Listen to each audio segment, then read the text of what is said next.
RX युनिव्हर्सलमध्ये आपलं परत एकदा स्वागत करत आहे. सो आज आपण थेरापॅटिक इनकम्पॅबिलिटीवरती डिस्कस करणार आहोत. सो लास्ट लेक्चरमध्ये आपण फिजिकल इनकम्पॅबिलिटी पाहिले, त्यानंतर केमिकल इनकम्पॅबिलिटी आणि आज आपण थेरापॅटिक इनकम्पॅबिलिटी पाहणार आहोत. त्यानंतर फार्मास्युटिक्सचा हा सेकंड चॅप्टर आपला संपत आहे. ठीक आहे. सो आज आपण थेरापॅटिक इनकम्पॅबिलिटीवर डिस्कस करूया. So first, what is therapeutic इनकम्पॅबिलिटी?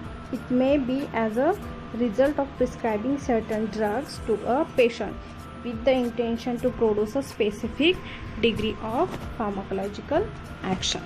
ठीक आहे. सो फार्माकोलॉजिकल ॲक्शन आपण ज्यावेळेस फिजिशियनकडे जातो त्यावेळेस काहीतरी इंटेन्शननं टॅब्लेट्स किंवा मेडिसिन जे आहे ते घेतो. म्हणजेच काय की एक इंटेन्शन आहे.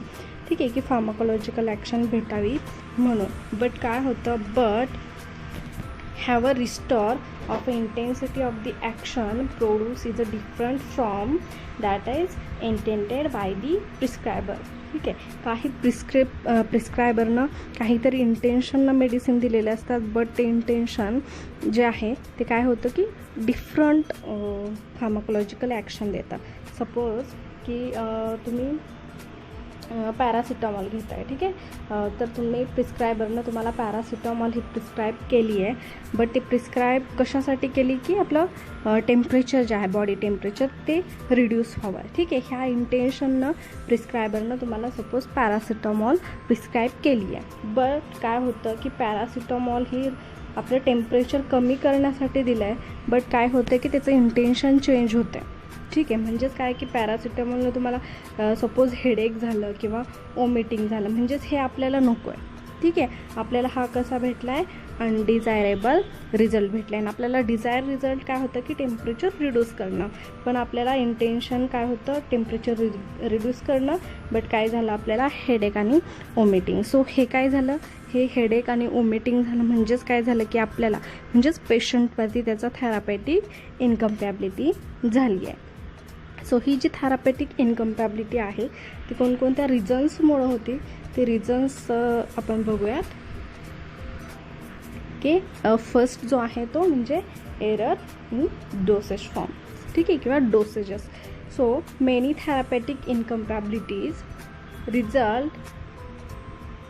result from a error in a writing or interpreting the prescription order. आपण लास्ट जे प्रिस्क्रिप्शनचं चॅप्टर पाहिलं आहे तर त्याच्यामध्ये काय दिलेलं आहे की प्रिस्क्रिप्शन, एरर इन प्रिस्क्रिप्शनमध्ये हा एक पॉईंट आपण डिस्कस केलेला आहे की ॲब्रिवेशन्स. ठीक आहे. म्हणजेच काय की फिजिशियन जो आहे तो ॲब्रिवेशन जास्त यूज करतात, म्हणजे शॉर्ट फॉर्म जास्त यूज करतात. सो त्यामुळं हा एक प्रॉब्लेम किंवा ही जी इनकम्पॅबिलिटी ती होऊ शकते. ती कशी की जर the most serious type of dosage error in a dispensing in overdose of medication 26. आपण त्याचे रिझन्स पाहूया की थेरापॅटिक इनकम्पॅबिलिटी कोणकोणत्या रिझन्समुळे होते. त्याच्यातलं फर्स्ट आहे ते म्हणजे एरर इन डोसेज. ठीक आहे. सो एरर इन डोसेजमध्ये काय होतं की many therapeutic incompatibilities result from errors in writing or interpreting the prescription order. ठीक आहे. सो ह्याच्यामध्ये कोणता एरर होऊ शकतो जो प्रिस्क्रायबरनं होऊ शकतो. The most serious type of dosage error in the dispensing in overdose of a medication. म्हणजेच काय की डोस. ठीक आहे.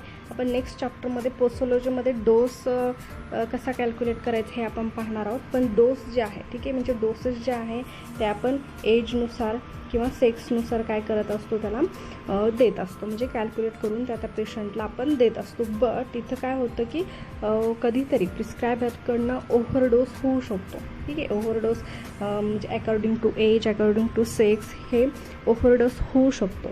सो हा जो ओव्हरडोस होतो आहे, the most serious type of the dosage error in the dispensing is overdose of the medication. आता एक्झाम्पल पाहूया की ॲट्रोपिन सल्फेट कॅप्सूल जे आहे, ॲट्रोपिन सल्फेट कॅप्सूल, त्यानंतर फेनोबार्बिटॉन आणि ॲस्पिरिन. ठीक आहे. हे 3 कंटेंट आहे. 3 कंटेंट जे आहे ते प्रिस्क्रायबरनं प्रिस्क्राईब केलेले आहे. सो ह्याच्यामध्ये काय सांगतं आहे, the prescription the quantity of atropine sulphate in each capsule is more than its maximum recommended dose. म्हणजेच ॲट्रोपिन सल्फेटचं काय झालेलं आहे इथं ओव्हरडोस आलेलं आहे, कारण की हे जे कंटेंट दिले ती ईच कॅप्सूलचं दिलं. ठीक आहे, ईच कॅप्सूलमध्ये 0.005 ग्रॅम, 0.015 आणि 0.300 ग्राम हे ईच वन कॅप्सूल असणार आहे. ठीक आहे, सो ईच वन कॅप्सूलमध्ये हा जो ॲट्रोपिन सल्फेटवाला ड्रग आहे तो कसा आहे ओव्हरडोस होतो आहे. म्हणजेच काय आहे की इथं काय कोणता झालेला एरर इन डोसेज, म्हणजे डोसमध्ये एरर आलेला आहे, इथं ओव्हरडोस झालेला आहे. ठीक, ह्यावरती रेमेडी काय आहे की the prescription is refer back to the prescriber to correct the overdose of the atropine sulphate. The prescription आहे हे परत रेफर करण्यासाठी द्यायचं आहे प्रिस्क्रायबरकडनं किंवा फार्मासिस्टकडनं, हे परत कन्फर्म करून हे पुढं डिस्पेन्स करायचं आहे. ठीक आहे, the recommended dose of atropine for a single capsule is 0.25 to 2 mg इतका हा करेक्ट डोस हवा होता, बट काय झालं इथं ओव्हरडोस झालेला आहे. सो आपण थेरापेटिक इनकम्पॅबिलिटीचा सेकंड रिझन पाहूया की थेरापेटिक इनकम्पॅबिलिटी का होते. So wrong dose or dosage form. There are certain drugs which have a quite similar names and there is always a danger of dispensing the wrong drug. आपण error प्रिस्क्रिप्शनमध्ये जे errors हा point पाहिला होता, error in prescription, त्यामध्ये already आपण हा discuss केलेला आहे की ॲब्रिवेशन्स. ठीक आहे, ॲब्रिवेशन्स प्रिस्क्रायबर मोस्टली यूज करतात. सो जे ॲब्रिवेशन आहे सो ह्यामध्ये एरर्स येऊ शकतात. ते कसं की काही नेम जे आहेत ते सिमिलर आहेत प्रोनाऊन्सिएशन करण्यासाठी किंवा लिसनिंगसाठी कसे येतं सेम आहेत. एक्झाम्पल पाहूया, प्रेडनिसोन अँड प्रेडनिसोलन हे कसे आहेत की जर याचं ॲब्रिवेशन लिहिलं गेलं तर प्रेडनी हे कसं आहे की खूप सिमिलर आहे, मग ते प्रेडनिसोन आहे की प्रेडनिसोलन आहे हे फाइंड आउट करण्यासाठी जरासं टफ आहे. म्हणून ह्यातून wrong dose or dosage form हे जाऊ शकतो. आता प्रेडनिसॉन एक्झाम्पल काय घेतले की प्रेडनिसोन अँड प्रेडनिसोलन हे जे दोन्ही पण आहे त्यांचा टोटल थेरापेटिक जो इफेक्ट आहे किंवा फार्माकोलॉजिकल इफेक्ट आहे हे टोटली काय आहे तर डिफरंट आहे. बट हे जर लिहिण्यात वगैरे किंवा प्रोनाऊन्सिएशन करण्यात जर चुकलं तर काय होऊ शकतं इथं रॉंग डोस तुम्हाला प्रिस्क्राईब होऊ शकतो किंवा तुम्ही डिस्पेन्स रॉंग डोस करू शकता. सेकंड आहे डिजिटॉक्झिन और डिकॉक्झिन और डिजिटॉक्झिन. Sometimes many drugs are available in the different dosage form and hence if the dosage form is not clearly mentioned on the prescription it become necessary to seek clarification from the prescriber. आता काय की हे जे दोन्ही पण drugs आहेत त्यांचं similar pronunciation similar आहे म्हणून इथं काय होऊ शकते इनकम्पॅबिलिटी होऊ शकते. म्हणजेच काय की रॉंग डोस. ठीक आहे, बट जर डोसेज फॉर्म रॉंग असेल, डोसेज फॉर्म सपोज एक घेऊयात की आपण पॅरासिटामॉल आहे. ठीक आहे, प्रिस्क्रायबरनं पॅरासिटामॉल तुम्हाला रेफर केला आहे, बट पॅरासिटामॉलचा डोसेज फॉर्म जर तिथं मेन्शन नाही केला, म्हणजे पॅरासिटामॉलचं सिरप आहे, टॅबलेट आहे, कोणता डोसेज फॉर्म आहे हे तिथं क्लिअरली मेन्शन करणं खूप गरजेचं आहे. ठीक आहे, कारण की डोसेज फॉर्म वेगळा म्हटलं की त्यातला डोससुद्धा ऑफकोर्स डिफरंट येतो आणि ह्यामुळं काय होऊ शकतं इथं डोसेज फॉर्ममध्ये इनकम्पॅबिलिटी म्हणजेच आपली थेरापेटिक इनकम्पॅबिलिटी इथून होऊ शकते. The responsibility of the pharmacist become a check to prescription intensively and if they find this type of error he should be immediately consult with the prescriber for the clarification. म्हणजे जर असं याच्यावरती remedy काय की फार्मासिस्टनं अशा इनकम्पॅबिलिटीज अशा errors जर तुम्हाला दिसल्या तर काय करायचं ते बॅक टू दी रेफर. आता थेरापेटिक इनकम्पॅबिलिटीमधलं तिसरं रिझन. ठीक आहे, म्हणजेच इनकम्पॅबिलिटी होण्याचं तिसरं रिझन म्हणजेच काय प्रिस्क्रायबिंग Contra indicated drug. There are certain drugs which may be Contra indicate a particular disease or a particular patient who is allergic to it. ठीक आहे, आता कॉन्ट्रा इंडिकेटेड ड्रग सपोज आपण सल्फाम घेऊया की काही काहींना सल्फरची ॲलर्जी वगैरे असते. ठीक आहे, तर सपोज पेशंट ए आहे आणि पेशंट बी आहे.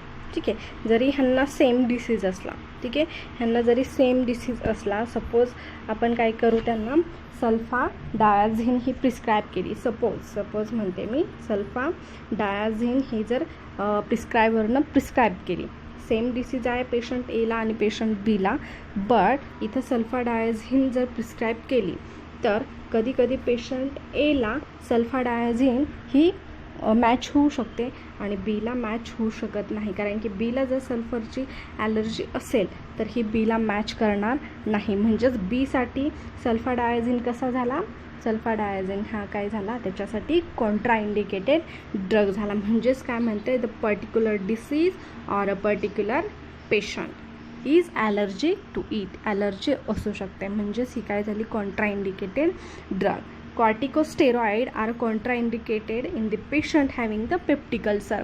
काय पेशंटला जर पेप्टिक अल्सर असेल तर त्यांच्यासाठी आपण कॉर्टिकोस्टेरॉइड हे प्रिस्क्राईब करू शकत नाही. जर प्रिस्क्राईब केलं तर ह्याला काय म्हणायचं, कॉन्ट्राइंडिकेटेड ड्रग आहे. ठीक आहे. सो अजून एक एक्झाम्पल पाहिले पेनिसिलिनचं. Penicillin and sulphur drugs are contraindicated in the patient who are allergic to it. Then अजून एक एक्झाम्पल घेतलं आहे, vasocorticosteroids are contraindicated in the hypertensive patients. म्हणजे असे काही ड्रग्ज जे आहेत ते त्या डिसीजमध्ये किंवा त्या पर्टिक्युलर पेशंटसाठी हे कॉन्ट्राइंडिकेटेडचं काम करू शकतात. सो ह्यातून काय होतं आहे की ही थेरापेटिक इनकम्पॅबिलिटी होऊ शकते. ठीक आहे. नेक्स्ट एक्झाम्पल पाहूया आपण थेरापेटिक इनकम्पॅबिलिटीचं. सल्फाडायाझिन आत्ताच घेतलं होतं मी, सल्फाडायाझिन आहे. कॉजेस काय म्हणते की ammonium chloride is a urinary acidifier. It causes the deposition of the sulphonamides and crystals in the kidney. ठीक आहे. आत्ता घेतलेले एक्झामपैकी तुम्ही कोणतंही एक एक्झाम्पल तुम्ही एक्झाममध्ये लिहू शकता. त्याच्यासाठी remedy, before the prescribe such a substance a doctor must be careful.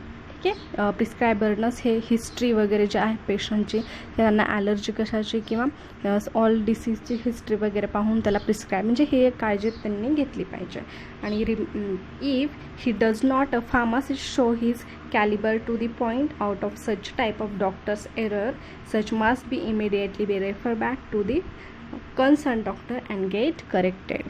ठीक आहे. प्रिस्क्रायबरकडनं जरी ही अनइंटेन्शनली इनकम्पॅबिलिटी झाली तरीसुद्धा काय की फार्मासिस्टनं त्याला बॅक टू दी रेफर, परत एकदा रिचेकिंगसाठी त्याने प्रिस्क्रायबरकडनं पाठवून द्यायचं. ठीक आहे. सो मोर ड्रग मोर इंटरॅक्शन. त्यानंतर आपण फोर्थ रिझन पाहणार आहोत की थेरापेटिक इनकम्पॅबिलिटीचं फोर्थ रिझन आहे सेनर्जिस्टिक अँड अँटागोनिस्टिक ड्रग. ठीक आहे. आता सेनर्जिस्टिक आणि अँटागोनिस्टिक मध्ये काय होते, many drug exhibit the synergism and the antagonism when they administer in the combination. ठीक आहे. आता हे ड्रगमध्ये जे अँटागोनिस्टिक आणि सिनर्जिस्टिक आपण पाहणार आहोत. अँटागोनिस्टिक आणि synergistic when two drug are prescribe together they tend to increase the activity of each other. This is known as a synergistic. ठीक आहे. सो ड्रग ए आणि ड्रग बी आहे सपोज.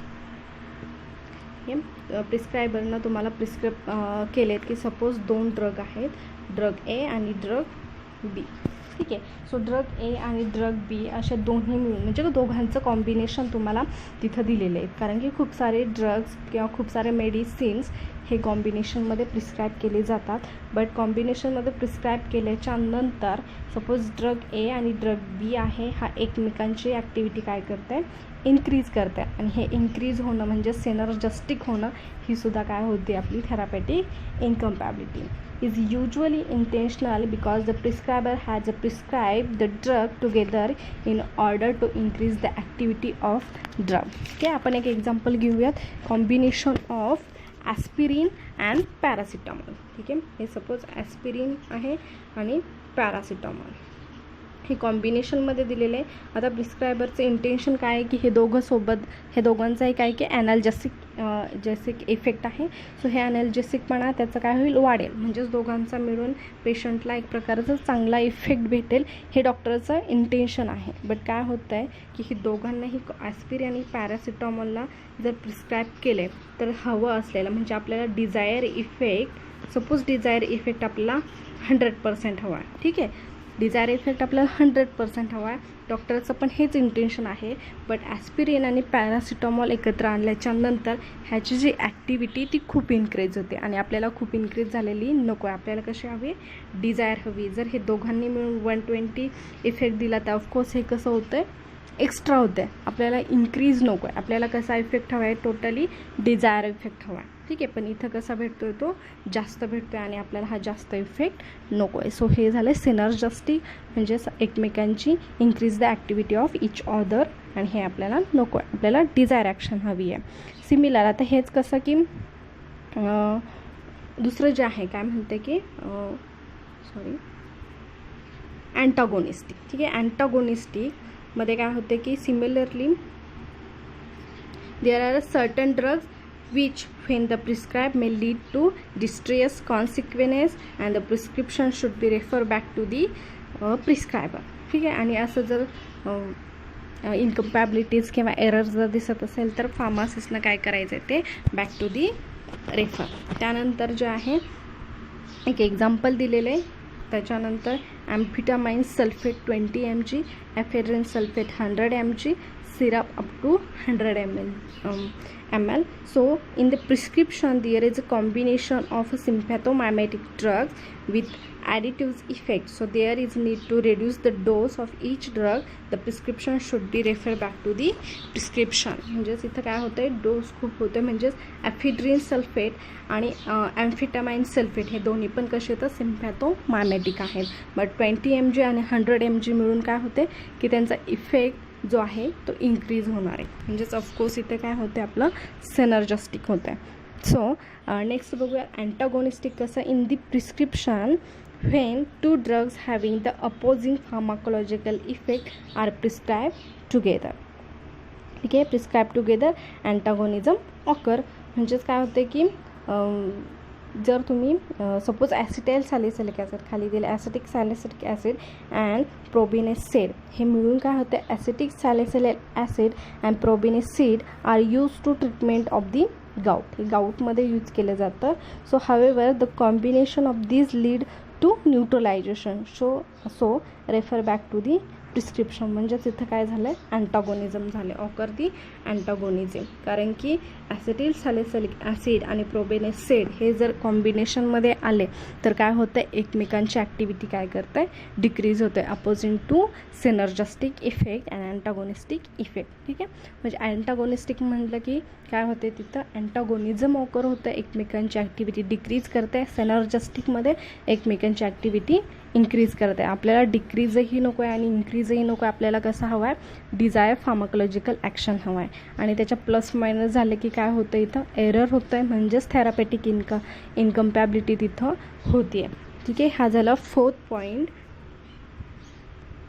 त्यानंतर 5th जो आहे तो आहे drug interaction. The effect of one drug is alter by the prior or simultaneous administration of another drug. ठीक आहे, आपण थेरापेटिक इनकम्पॅबिलिटीचे रिझन पाहतो आहे. फर्स्ट रिझन पाहिलं आपण एरर इन डोसेज, त्यानंतर wrong dose or dosage form, then third contraindicated drug, fourth synergistic and antagonistic drug, and 5th जो आहे तो म्हणजे ड्रग इंटरॅक्शन. सो ह्या ड्रग इंटरॅक्शनमधून इनकम्पॅबिलिटी कशी होती आहे. So the effect of one drug is alter by the prior or simultaneous administration of another drug. The drug interaction can be usually be corrected by the proper adjustment of dosage if the suspected interaction is detected. Suppose आता एक example घेऊया. Tetracycline capsule 250 mg capsule. Then direction, take 1 capsule every 6 hours with the milk. But काय सांगते आहे, आपल्याला काय सांगितले, tetracycline capsule सांगितले. त्यानंतर डायरेक्शन काय सांगितले, 6 hours विथ मिल्क. ठीक आहे, विथ मिल्क. बट काय होतं इथं, tetracycline is inactivated by the calcium present in the milk. ठीक आहे, म्हणजेच काय झाली इथं, इनकम्पॅबिलिटी झाली, ड्रग इंटरॅक्शन झाले. ड्रग इंटरॅक्शन म्हणजे जो ड्रग आहे, ठीक आहे, ड्रग काय आहे इथं आपला टेट्रासायक्लिन हा ड्रग आहे. त्यानंतर डायरेक्शन सांगते की विथ मिल्क घ्या. ठीक आहे, दुधासोबत घ्या. बट दुधामध्ये काय प्रेझेंट आहे, कॅल्शियम प्रेझेंट आहे. आणि कॅल्शियम आणि टेट्रासायक्लिन जर कॅल्शियमसोबत कंबाईन झालं तर काय होतं आहे, टेट्रासायक्लिन हा इनॲक्टिवेट होतो आहे. म्हणजेच काय की इथं न्यूट्रलायझेशन झालं आहे, इनॲक्टिवेट होते. म्हणजेच तुम्हाला थेरापेटिक इफेक्ट, फार्माकोलॉजिकल इफेक्ट हा भेटणार नाही आहे जर टेट्रासायक्लिन कॅप्सूल तुम्ही दुधातून घेतली तर. ठीक आहे, ही काय होती इनकम्पॅबिलिटी आहे आणि ही टोटली अनइंटेन्शनली आहे. म्हणजे प्रिस्क्राईबकडनं ती चुकून होऊ शकते. It should not taken with milk. यावर उपाय काय की मिल्कसोबत घ्यायची नाही. Remedy in this prescription the therapeutic incompatibility is unintentionally होऊ शकते. So prescription to refer back to the prescriber for the correction. यावरती रेमेडी. ठीक आहे. सो नेक्स्ट ऑनलाईन लेक्चरमध्ये RX युनिव्हर्सलमध्ये आपण फार्मास्युटिक्स सेकंडमधला 3rd चॅप्टर जो आहे पोसोलॉजी ह्यावरती डिस्कस करणार आहे. सो तो चॅप्टर मिस होऊ नये ह्याच्यासाठी तुम्ही चॅनलला सबस्क्राईब करा. माझं मोटिवेशन वाढवण्यासाठी तुम्ही लाईक करू शकता. ठीक आहे. Thank you for the listening.